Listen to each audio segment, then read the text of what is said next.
Wala na matakbuhan ng bayan eh. Ang Supreme Court, mukhang duwag na rin at bahag ang buntot.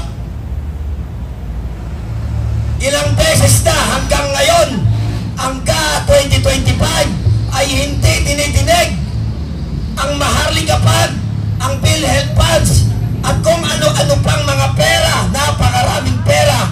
Putang ina, ninakaw na. Napakarami po nating mga pagkain, napakaraming tubig, patuloy po ang pagdagsa.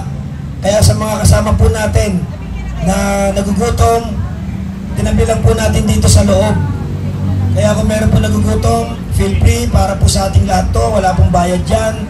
Sapagkat yan po ay itinunate ng ating mga kababayan na yun po yung napili nilang paraan para po tayo ay tulungan, magkaroon pa rin po tayo ng lakas, nang sa ganon, magpatuloy po ang ating tatag ng ating katawan para po magtuloy-tuloy ang ating panawagan. Kanino po?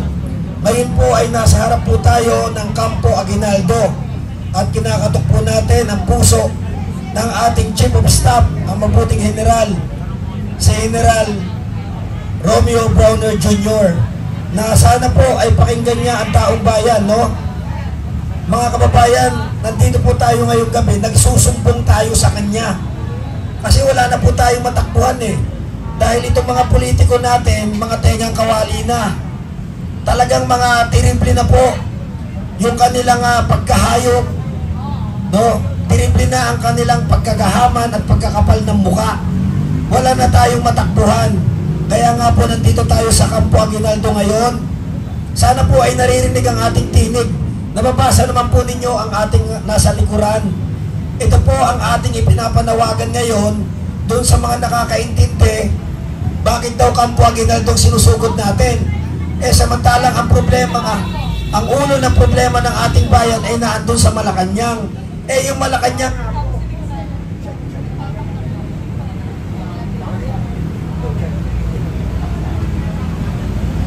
no.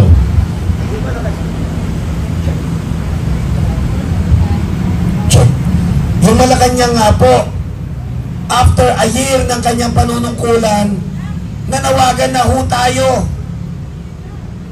Kasi ho, lumutang yung sinabi ni Tatay Digong dati, na tayo ay merong presidenteng bangag. Nanawagan na tayo ng hair follicle drug test. Pero wala hindi tayo pinakinggan. Pagkatapos yung mga nakaraang SONA, pinagmalaki, meron daw tayong bilyon-bilyon at 5,500 flood control project na ngayon ho lumalabas, puro ghost project to, halos lahat. Pero ganun pa man, anong ginagawa ng presidente? Tinatrabaho niya yung hindi niya dapat trabaho. May ibang dapat gumawa niyan. Pero bilang isang presidente, ano po yung dapat niyang gawin? Dapat po magpalabas siya ng isang matapang at talagang totoo may pananagutang accountability. Kaso wala Di ba po?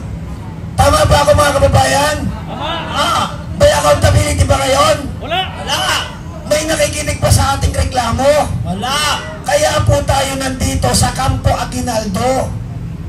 Dahil sinasabi malinaw ng ating konstitusyon na ang ating general ng Armed Forces of the Philippines, kasundaluhan at kapulisan ay naandyan sila to protect and to preserve, to protect the people and to protect the state.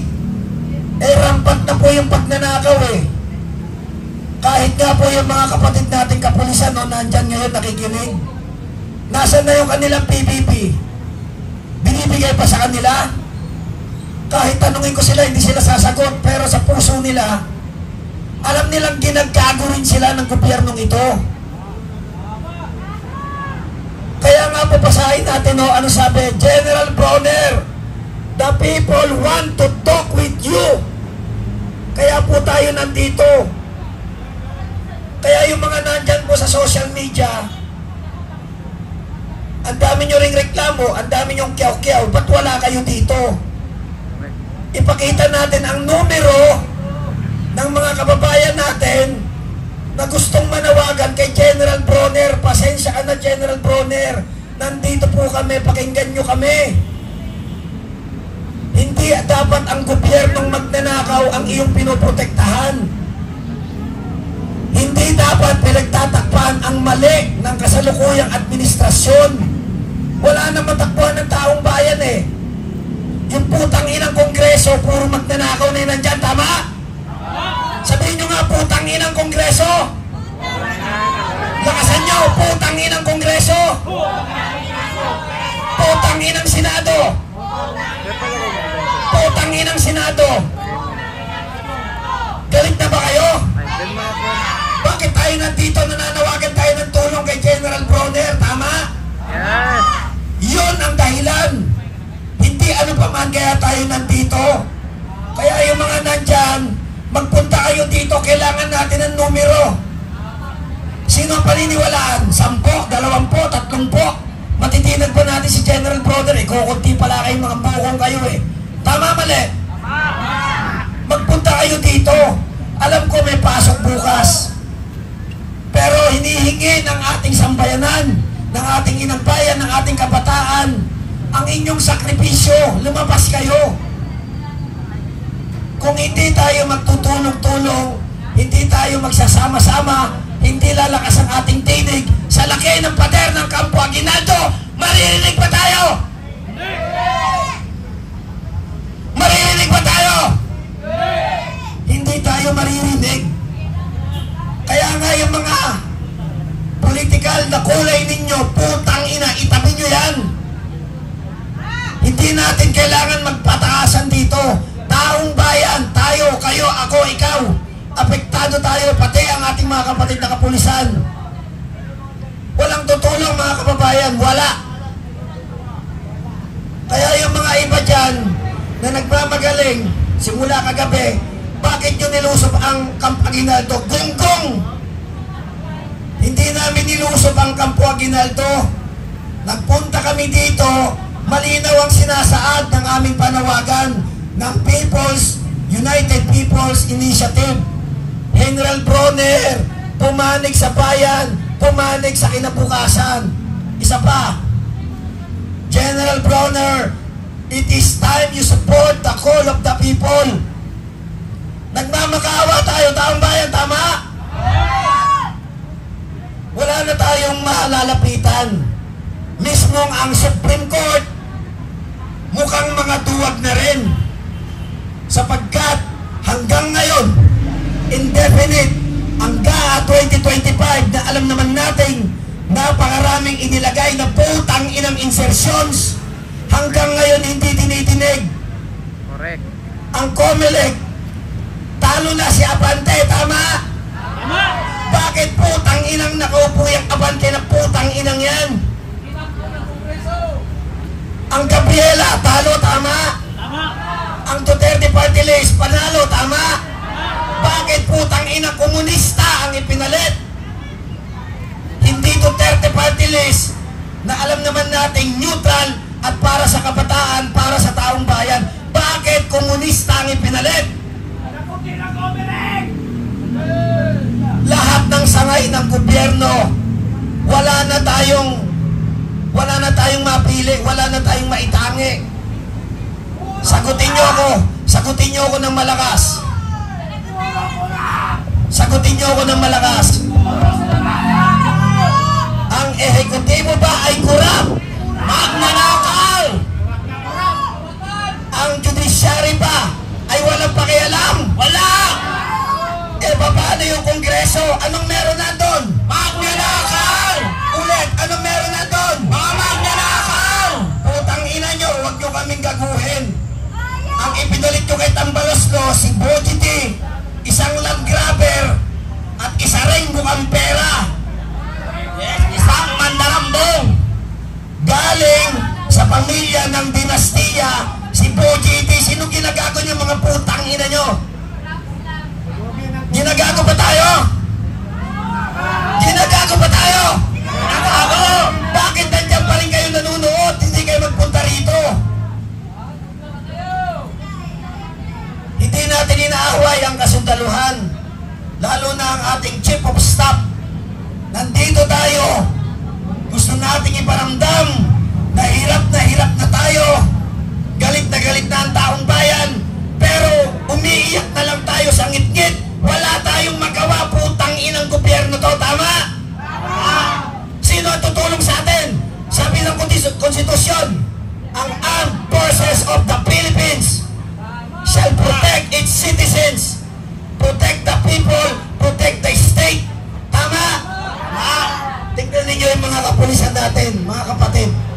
Tayo lang ang nagkakandak ng mga pagpupulong na wala silang hawak na kalasag. Bakit?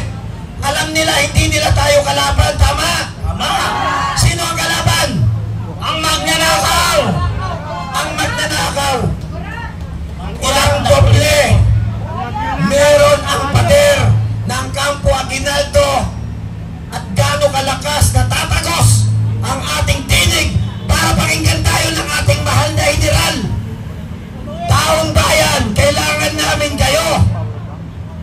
Gusto nyo bang matapos ang taon na to na ginagago tayo? Hindi! Gusto nyo bang matapos ang taon na to na inuuloy tayo sa investigasyon sa Kongreso? Hindi!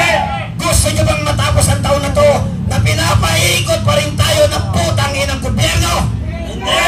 Sino ang tutulong? Sabay-sabay, tawagin natin, General Browner! Isa pa, General Browner! Lakasan, General Browner! Halika na po kayo. Nagsusumbong kami sa inyo. Hindi kami nandito para guluhin ang Campo Aguinaldo. Wala na matakbuhan ng bayan eh. Ang Supreme Court, mukhang tuwag na rin at bahag ang buntot. Ilang beses na hanggang ngayon, hanggang 2025, ay hindi dinidinig ang Maharlika Fund, ang PhilHealth Funds, at kung ano-ano pang mga pera, napakaraming pera. Putang ina, ninakaw na. Papayag pa ba tayong ganon? Hindi! Ilabas nyo ang litig nyo sa leeg. Papayag pa ba tayong ganon? Hindi! Huwag tayong pumayag. Kaya yung matatapang dyan sa social media, samahan nyo kami dito.